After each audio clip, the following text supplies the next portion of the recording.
Thank you guys for taking time out of your day. Before we start, I just want to go around, share your name and what art you do. Whoever wants to go first.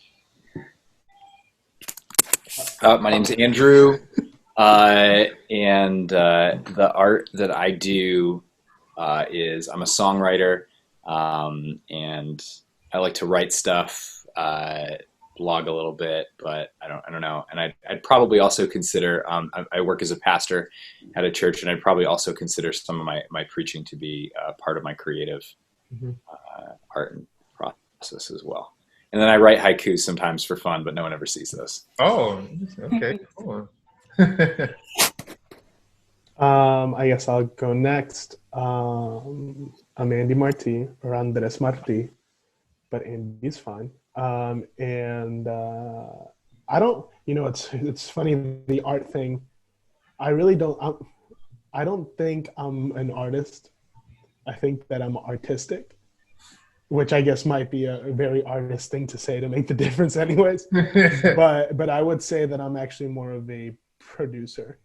Above all things, I'm good at optimizing other people's ideas and coming up with different ways. And I think that really my art form is really problem solving and critical thinking, I think. But yeah, I write songs too.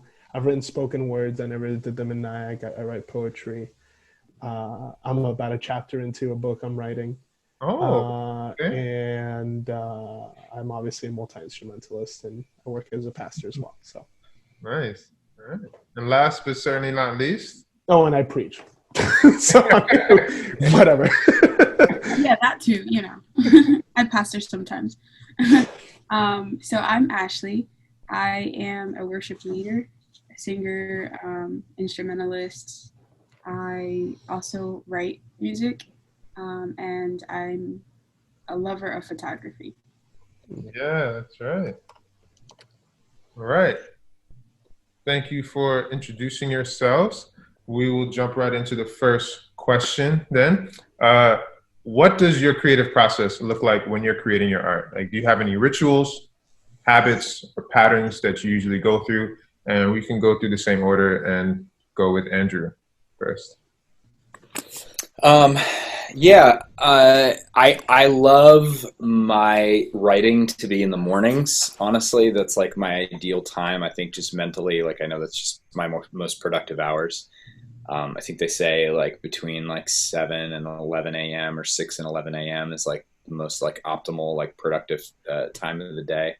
So I like to put like those key kind of, even if it's just like a work thing, like key projects or whatever in that time. So if I'm going to do creative stuff, I like it to be in the morning. Coffee's kind of important in that process as well. There'll be a good cup of coffee generally. And, the setting can be nice. Like I do like aesthetics. So, I'm in like good, like if I'm writing, maybe I'm in like a studio space or outside of my house. We live on a lake. Which is great. Ashley was there with some people we were writing a couple weeks ago, actually. And so the aesthetics, the like space I'm in is important to me for the thinking process and the reflecting process and the art process, whatever it is. Just seeing what else like I had here as far as like thoughts, but yeah, I think that's kind of the key things is the aesthetic environment I'm in, and then the time of day and a cup of coffee is probably key. Nice. Interesting. What's you, Andres?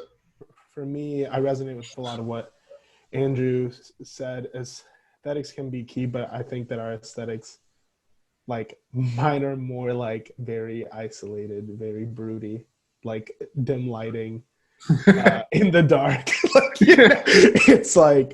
It's like our office has like lights all over there, and I have like a 2 bulb light, and I only turn one on. And it's just like the computer screen or something, and you just got minor key instrumentals playing in the background. Oh dude, if there isn't a diminished chord or a flat 5, it's not even worth trying. I'm just kidding. So anyways, so actually, believe it or not, I listen to a lot of lo-fi music whenever I'm doing anything. Okay. I love a lot of 8-bit music that's been turned into lo-fi. Like one of my favorite things to listen to, it's on YouTube. It's called Zelda and Chill. and it's Oh, I have to very look that up. awesome. It's like 48 Yeah, I gotta check minutes that long. out. Dude, Zelda and Chill is the best productive work ever. Jordan hates it because I play it all the time because it stresses her out now because she associates it with work. And for me, it's like, no, like I'm on the groove, like I'm on Zelda and Chill. So anyways, so I do that. I don't have a lot of a ritual process just because my schedule is really hectic. So it's hard for me to carve out like tomorrow. Like I have a schedule, but because I have to pack a lot of it right now in the season because of stinking Rona and everything else, like I'm doing a lot of video stuff and you know, I write the scripts, I do the editing, I do everything.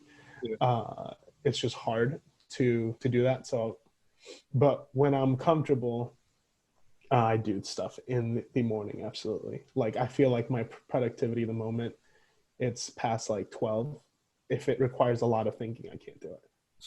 Like I'm shooting a video this afternoon, but you know, I have a teleprompter. I already wrote out the script.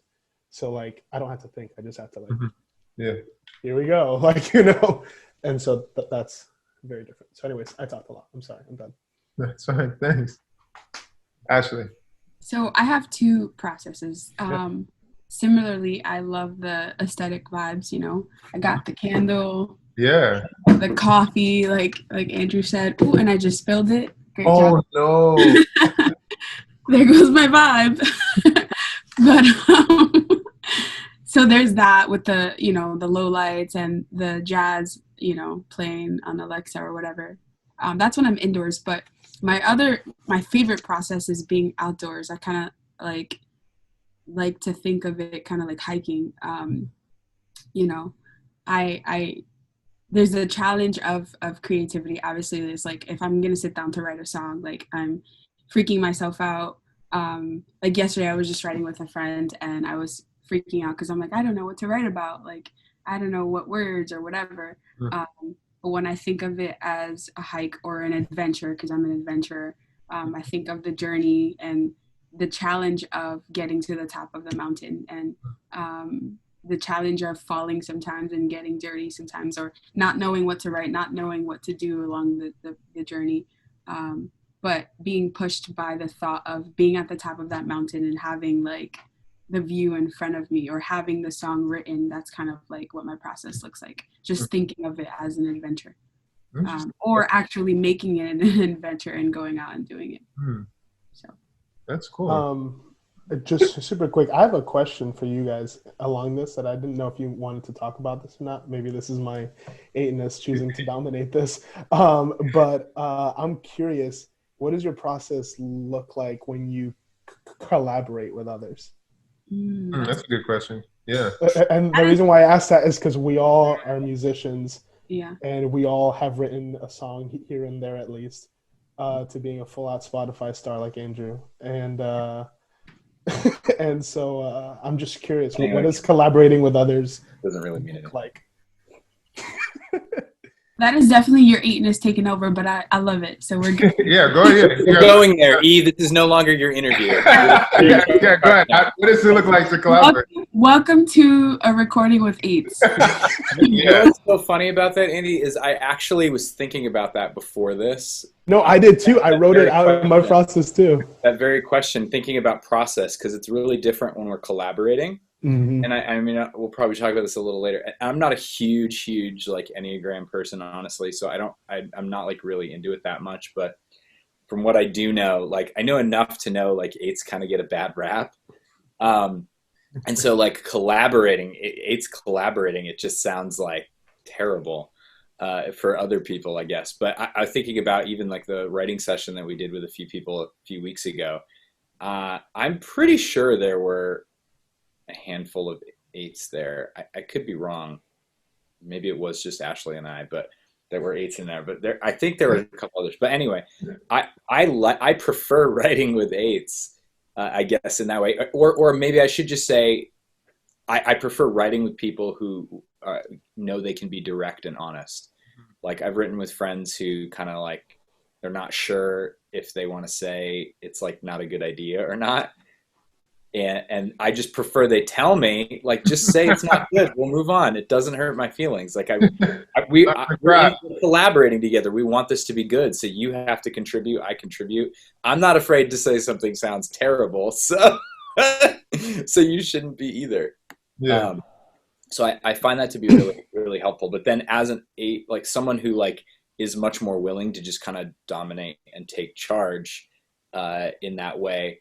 I learned this from I was on a songwriting seminar with Seth Mosley, who's like a super big writer down in Nashville, very, very successful writer. But he says, like, don't say no to an idea. It kills the creative process. Mm-hmm. And so I've started to take this on. He says, let's come up with some more ideas. let's just keep coming up with ideas. And he's not trying to be like deceitful or something, but he's just trying to, like, the whole point is like, let's find the right idea. So so I'm just learning for myself. Like I would very naturally collaborating with others want to be like, no, like no, next, you know, the guy on SNL that like does the movie reviews and he's like throws it out next. That's like how I want to be. But I'm trying to like take on some of those, like, that wisdom of just being able to be like, wow, it's like, cool. Let's like come up with a couple other ideas. Like, let's keep going. Let's get some more. So or are we doing the whole, like, You can go. Okay, sorry, it's my eightness coming coming on. I know. But like Andrew, I love creating with eights. Most of my friends are eights who are creatives as well. And I feel like when I'm in a room with a bunch of eights, like, we just get it done. We're not going to be here for hours. We're not going to, like, you know, go off target or anything. We're kind of just going to go aim for the target and get her done. However, when I find myself in the room with others, you know, the lovely others, I'm kidding. It's challenging in that I have to remind myself to kind of like step back and not want to dominate or not want to, like, you know, stop somebody from talking because their idea doesn't make any sense. Whereas if I'm in a room with an eight or other eights, I have the liberty to do that, and I know they're not going to get offended or feel away, but they're going to appreciate, like, my directness. So just have to, you know, hold myself back, kind of listen to others, let them speak, and maybe talk after, which I don't know is a good or bad thing. I don't know. That's my thing. So something I wrote down more than just the bullets was specifically on this, saying that for the most part, I don't like to, like, it's not fun for me.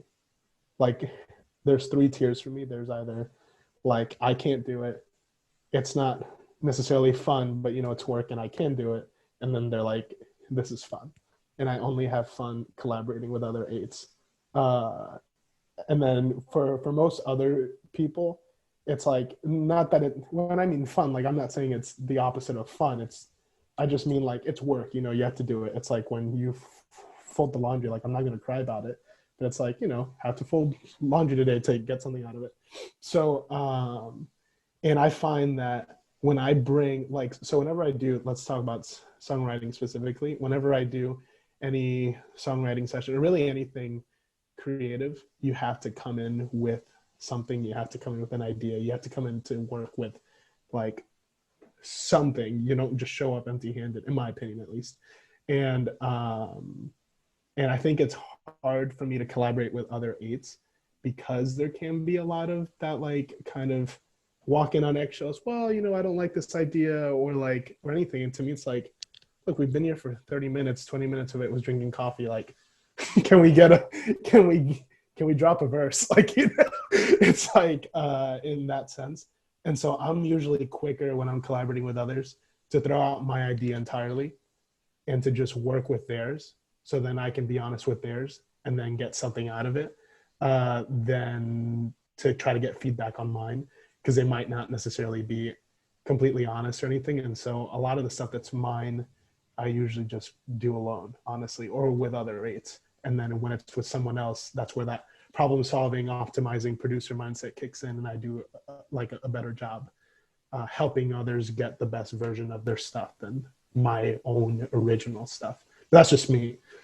I know this goes to some of your other questions though too, but I have to mention it here too. Is I think for myself at least, I find my bar for like trust is pretty high, and so if I'm gonna like let you into my creative process, there's some benchmarks that um, uh, like I might be a little slower to let you through, or some gates to see that process, that I might be a little slower to let you through. And so kind of to Annie's point, like I might be just more, it might just be better for us to work on your idea that you have. You know what I'm saying? And so I always have to kind of watch that.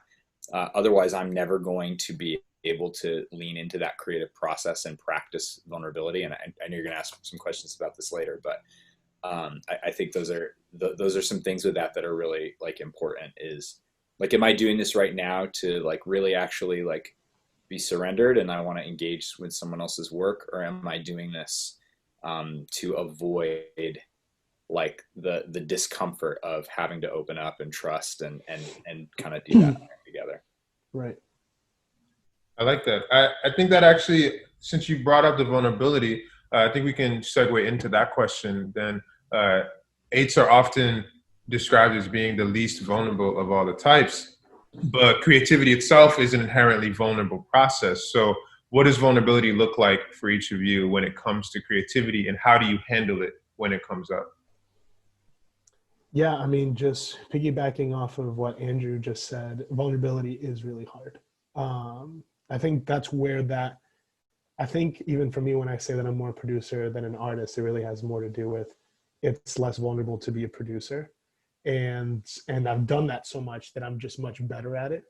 Because like, for example, like by the time I graduated high school, I probably had written 10 songs, and I don't have any of them because one day I literally was just feeling so down in the dumps with it that I straight up just erased all of it.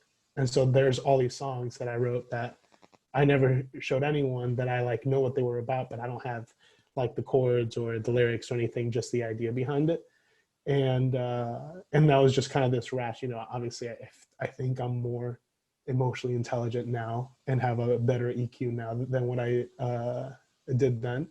But that just goes to speak to what that process looks like. Another example is, you know, when I said that that I've written some spoken word, like I have poetry written that I never wrote it in a Nyack. And the reason why I still call it spoken word is because the only person I've performed it to is God, actually. And the reason why it was like that, like the two that I came in mind, and, you know, not to go into some deep spiral about my past and how I struggled through depression, suicidal thoughts, and I'm okay with talking about that now. But the two spoken words that are closest to me that no one has ever heard except God, one of them is called Lettuce. And it's about how much I hate ordering food because of my stutter. And so the whole point of it being a spoken word was a jab because it's filled with words that I can't say. And so like, that's what the spoken word is. And then I have another one called Quality Control.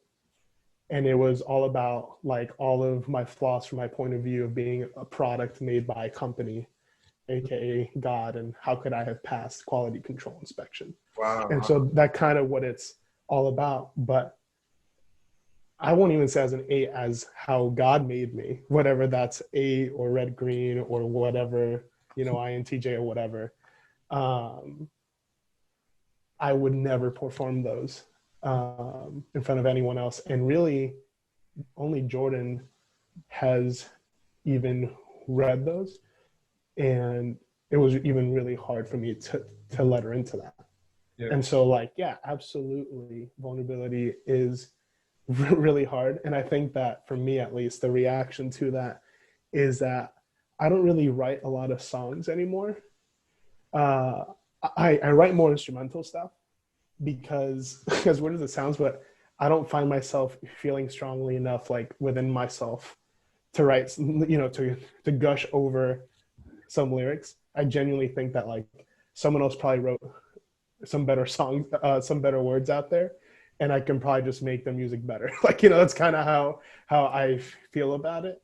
And then when I do feel strongly about something, it just can't manifest with music, because I think that music is something that's more commonly shared as a medium, and it's not to share. It's just for me and to figure out whatever I got with God. So, No, thank you for sharing, man. sure. Yeah, vulnerability is very difficult for me as an 8, in creativity as well. So I find myself, like, leading comes naturally to us, obviously. It's easy to get in a room and kind of just navigate through it.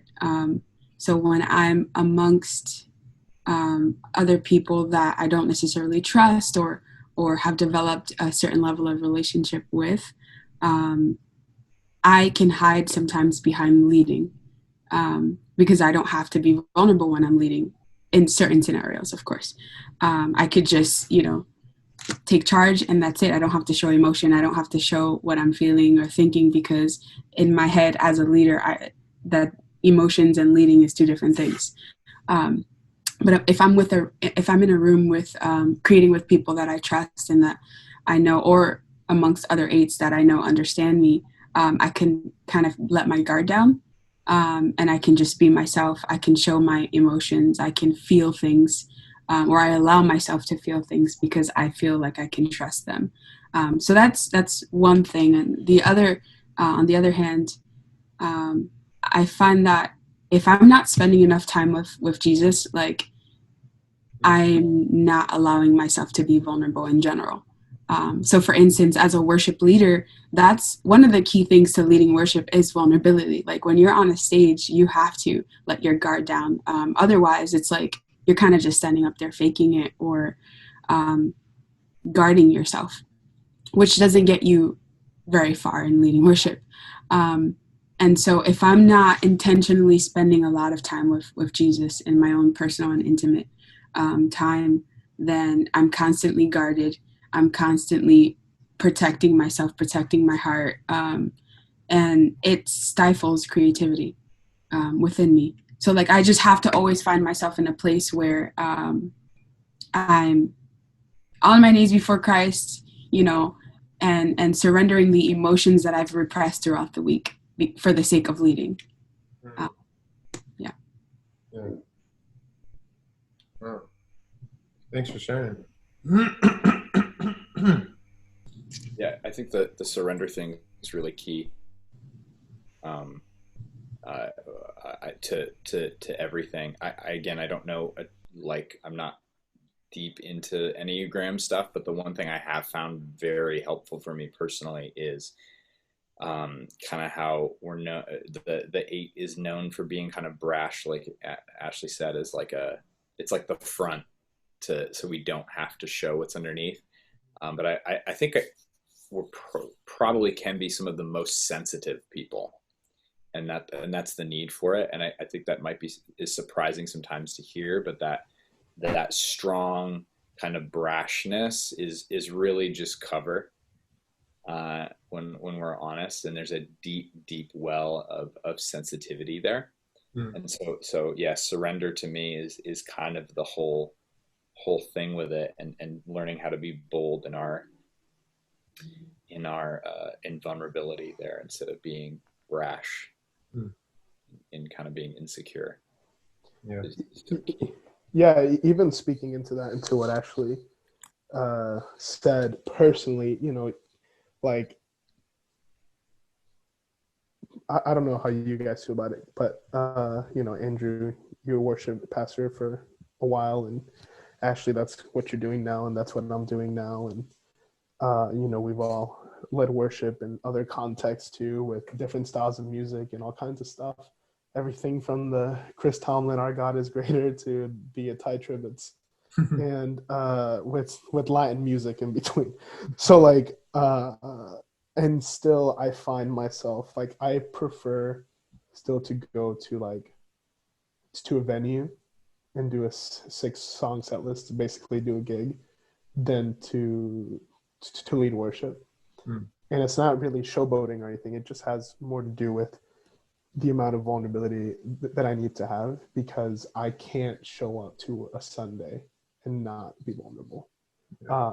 And so like, and I always want to be faithful with that. So like, for example, we started to do The Blessing recently.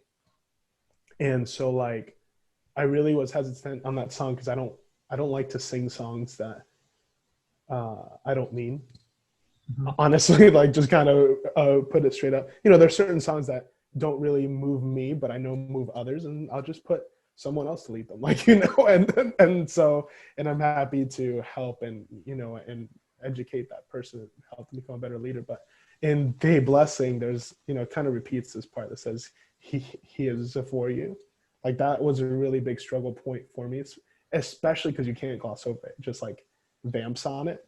And so before I did it this week, like on Friday, which is usually my day off, like I had to spend 2 hours just listening to that song. I wasn't singing, I wasn't playing, I just had it on repeat, and I just had to focus in on it till I could push through that. And like just quantifying it, that's more work than showing up and saying, hey, we're doing a couple of Maroon 5 songs, and like toss in like an old NSYNC song, let's make it into hip hop. Like, okay, like sure. Like that's just much easier from a performance to a worship aspect. That I still prefer to do a gig over that because it's just less work, less vulnerability required, I guess. I'll put it like that. So it definitely sounds like vulnerability is a huge element when it comes to navigating your creativity. Like it's a lot easier, from what I'm hearing, to be creative when you don't have to expose yourself or deal with those emotions. But what are aside from vulnerability, what is another obstacle that you would say that comes in the way of your creativity? Like, what is the biggest obstacle you would say? I can go. For me, it's commitment. Enneagram 8, wing 7 or 8 or 9, however you want to see me. I want to commit to everything. Like I want to do everything, and I don't want to just do it and half do it. I want to do it to the best of my ability and prove to myself and others that, you know, I killed this thing. And so, but I had to realize that that's impossible. It's like so not normal. I'm not a superhero. I'm not Superwoman. And I just in life don't have the margin.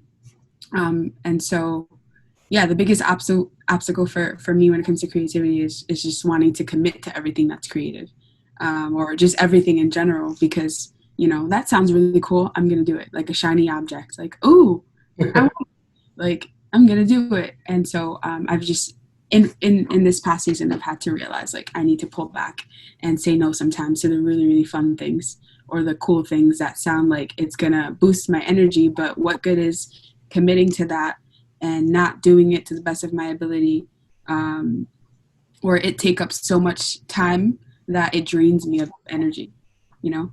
So it's just, I'm depleted and it's not worth it. So for me, it's commitment, but also perfectionism. On the other hand, it's like, I want to do it to the best of my ability. And sometimes that's not the case. Like, I'm not always going to be perfect at everything I do, you know? And so sometimes because I want it to be perfect, I won't do it at all.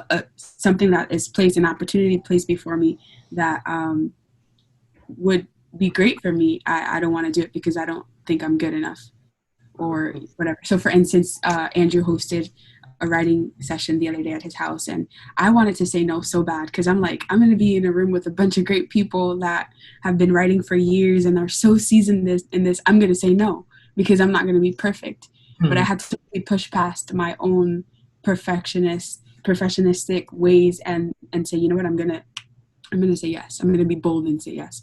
And in that's me choosing into vulnerability, even though I didn't fully express it to them. I guess for everyone watching this, then, Ashley, did you die? I'm alive. Alive. My wife likes to say, "Know your no."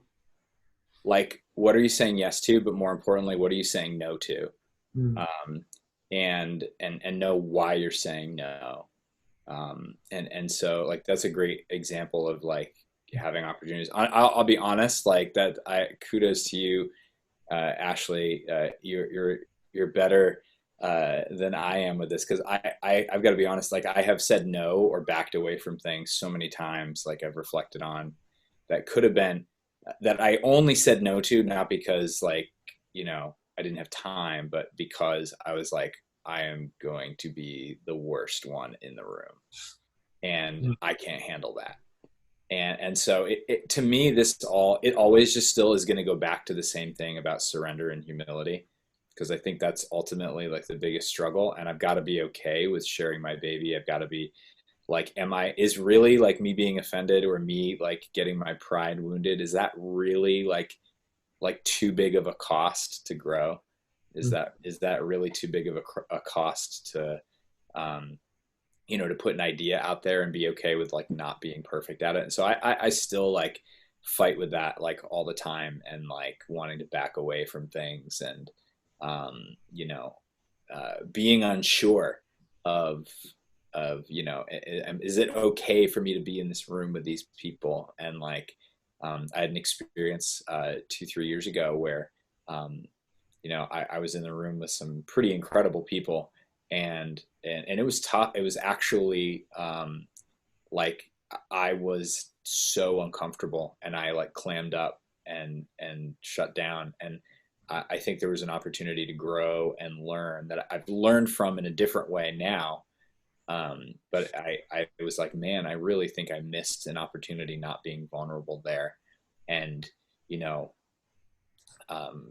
sharing songs I've written with them, or just picking their brain and asking questions about creativity. And for me, like I think as an 8, when I'm not curious about someone who does something similar to what I do, then I have to instantly ask, like, why is my pride blocking me up? Because there's always stuff I don't know about my craft or what I'm doing, or like, man, why does that part of that song sound so good? Like, tell me how you got that, or, you know what I mean? Or like, why is that working for you? Or what was your process like for this? Or like, just random questions. But when I feel like, oh, I don't need to ask, I know the answer to that. Or if I'm not even having that internal dialogue and I just don't have questions, and the well goes dry in terms of my curiosity, like the curiosity really feeds creativity. Yeah. And if you're not, like, I think for 8s, you get like the well runs dry and the creativity dies when we get really clammed up. We're not vulnerable. We're not being, we're getting so caught up in our own self and what we can do. The pride gets really big. And then we're not even like, well, I'm afraid to ask that. We're past that anymore. We're just like, it's like dead, and we're not curious anymore. And then we have to like restart that whole vulnerability process. So that can be a huge challenge, and one of the big ones for me. Yeah, just drawing some similarities from all three of us. I mean, we're all multi-instrumentalists. Ashley, you do photography.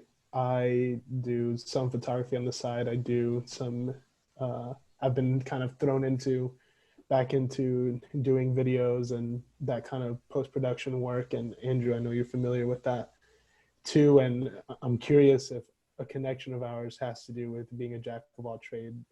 And obviously, I hated that phrase for a while. I think, Andrew, you know about this because I talked about this before with you, but like how I redeemed that phrase was that I'm a jack of all trades, but I'm a master of learning. Because there's a lot to it.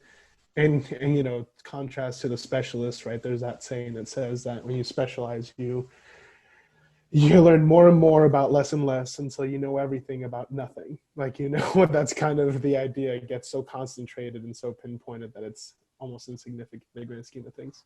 And so the reason why I bring that up for obstacles of creativity is because, like you, actually, for me, it does have to do with saying no and wanting to do it super well. But I also am always thinking that I don't have the time to do it well. Like, I don't have the margin for that. Or B, because I'm a jack of all trades, there's a specialist who does it better. And so why throw me into the mix of it? And again, that goes back to that producer mindset where like the artist like, for example, like, I don't know, someone who's a really, like, let's say Stephanie Gretzinger. Like, Stephanie Gretzinger doesn't need to learn multiple instruments. She's I don't know if she does, I don't care. She is this phenomenal worship leader. She's incredibly vulnerable, passionate, and she's very good at her craft. Does she need to know what the technical aspect or anything about AVL? Like, well, does she? I don't know, but it doesn't matter because she can specialize on that. And so, you know, if you had to pick a worship leader between, like, let's say me and Stephanie Gretzinger, you probably would pick Stephanie Gretzinger because she's amazing. And that's her pocket, and she's really good at that. My pocket is seeing everything.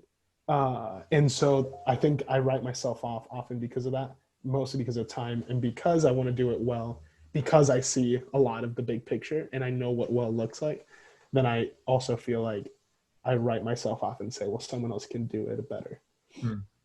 And so that kind of discounts me. So I think that that's a big obstacle to my creativity. I said that earlier, where I said that I feel like someone else writes better lyrics than I do. So I'll just wait for those and come up with an arrangement. Like, that's kind of how I feel about it. And then it kind of blended into that. Obviously, with time, what I also just addressed is just what my inner thoughts are, which is kind of what Andrew was talking about, that you almost are bullying yourself into not doing it almost in your brain. And then the other one, like, going back to Jack of all trades, is my gifting. Like, I feel pretty limited on what I'm gifted in because I spread out, you know, as a multi-instrumentalist, as someone who's just very interested in, like, a lot of things. And so I don't feel like I've ever, you know, the closest I ever came to really committing to something was playing drums. And I can tell you that I haven't honestly sat down and learned something new on the drums since 2011. Like, you know, and that's because I had time back then. You know, when I was in high school, I would play drums for 2-3 hours every day. And I said no to everything else because that's what I wanted to do. And then you go to college, there's no drums unless you study music, and then it's kind of on the side. And now I play once a year. Like, you know, they've been in storage since then. So I just keep following them around like a bad habit. So I think that not having my main, what I still view as my main creative outlet, inaccessible to me, makes it hard to then think a lot about my creativity, which is why I've taken up things like writing and writing some poetry down again, because I feel like I can always have that. And hey, if it helps passive income, why not? So that's good. Side question. Right. That's okay. Yeah. But we all kind of work in ministry and use our gifts and our creativity, and it's probably part of our career, obviously. So how do you guys balance, like, passion, your creativity with work? Like, I don't know if that question makes any sense. Yeah, I mean, I can talk about that. Ever since I started to work with music, I listened to less music, and I don't want to do anything with it. I think that if I can mention another obstacle, is that I feel like the most sarcastic and cynical people on planet Earth are AIDS. And it's mostly because it's obviously a defense mechanism, of course, to that vulnerability piece. But it also, you know, I think sarcasm is one of the most, it's just unfiltered inner dialogue manifesting out of the mouth, right? So you know, Andrew, when you're saying, like, what makes a song work, like, I had an immediate thought, like, well, it's 4, 5, 6, 3. What else do you have to think about? Like, you know, it's like, and let me guess, it's probably in the key of D because it's a female, and if it's not, then it's a key of G. Like, you know, and so, like, what else is there to sing about that? Like, C, D, E minor, G over B really hits the spot. And so, like, and you could talk about the synths and the nothing swells. Like pop music, man. Yeah. But all that is just, I potentially shot down something beautiful by doing that. Like, you know, and so that's a big barrier. Totally. Like the most impactful thing I've ever heard at council, you know, I've been to council 1, 2, 3, 4. I've been to council 4 times. And that's, for those who are listening, that's Christian Mission Alliance. council. I don't know. It's like the Not church denomination we all serve in. yeah. But I think it was Aaron Schust. Is it Aaron Schust or Shest? Anywho, that guy who wrote the Fourfold Gospel hymn back into real life. He mentioned that he was in this songwriting session, and it was a song that he said was like a popular song that became popular and well known eventually. And he was listening to it, and he kind of had this moment. I'm paraphrasing, but he said like, "Oh, it sucks," or the equivalent of that. Whatever the PC way of saying that is, and then he had this holy download from God that basically he felt that God had told him, don't curse with your lips what I've kissed with mine. Ooh. And that was like, shoot, I suck. Like I do that 24/7,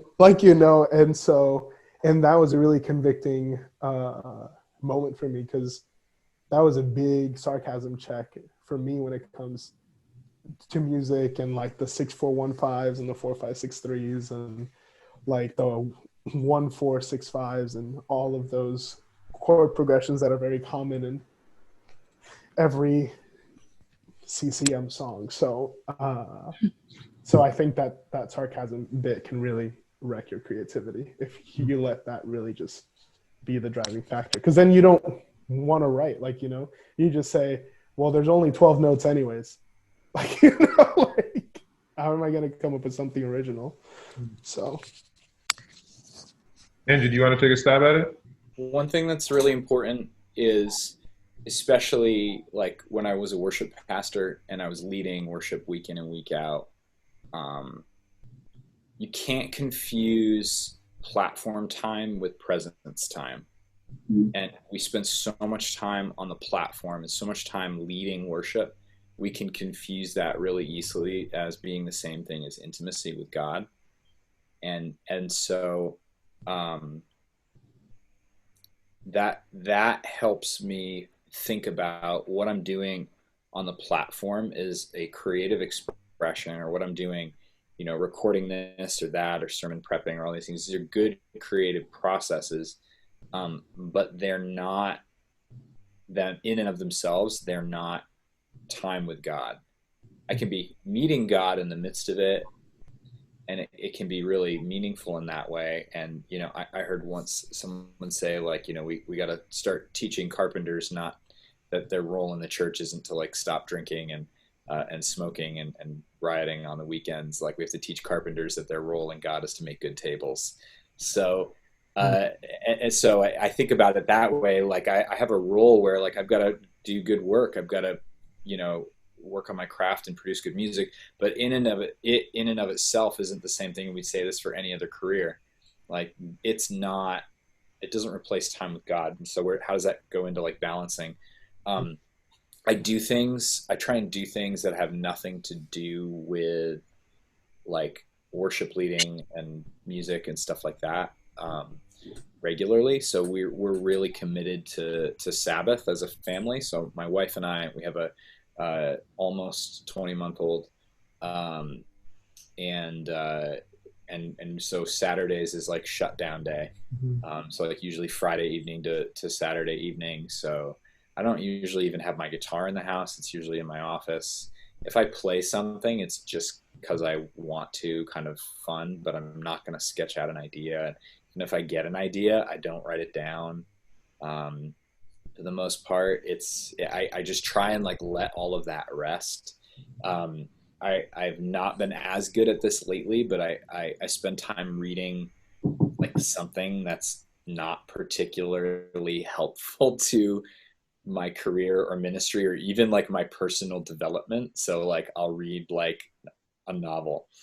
I've been reading like a lot of classic novels. So I read 1984, which is just great. Things Fall Apart. Trying to work my way through Frankenstein right now. Just like anything that's just kind of like very different. And I suppose that's when like the haiku thing happens too. It's just like goofy little things to do. And, so for me, I have to get away from it completely, because it's so intertwined with that, and it's okay to like leave it for a day. And I actually find, you guys probably do too, manual labor is really good for that, or like physical exercise is like super helpful. And in that, I'm not trying to think of creative ideas or think about a sermon I've got to preach or whatever, but things just kind of hit me. And those are usually like, I find like the things that I get in rest, like they stay after the rest. Like I don't need to write it down. That one's just with me. It's almost like I embody it somehow, or God's Spirit has just dropped it into me, and now it's just a part of me. So like when Sabbath is over, I can be like, I got to write that down, because I'm kind of fresh and my mind's clear and I'm not scattered. Whereas like if I'm constantly pushing and pushing and pushing for ideas, I'll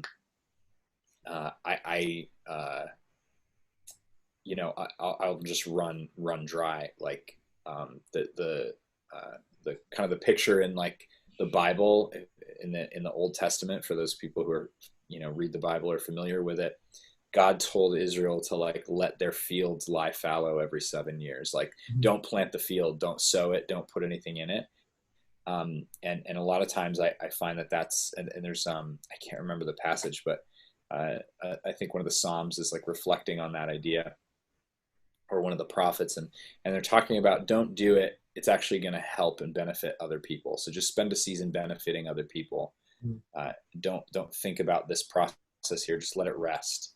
It'll be useful at another time and place if you let it rest. And so that takes, again, a lot of trust, a lot of vulnerability, a lot of, I don't need to do this myself. This isn't about me figuring it out.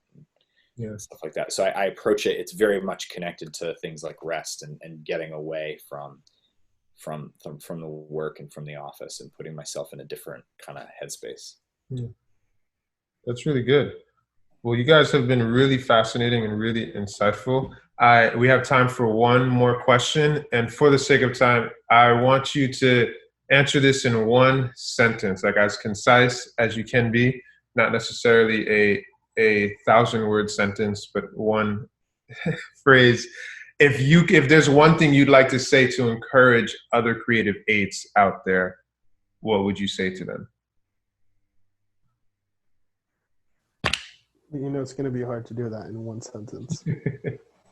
I think the only thing I would say is that don't expect others to be like you, and learn to appreciate them for what they bring to the table. That's good. That's good. That was good. Amen. Thanks.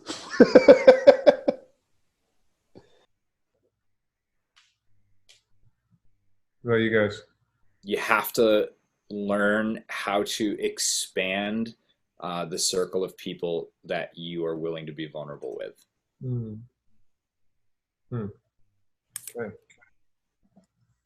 Ashley. That's a good one-liner. Yeah.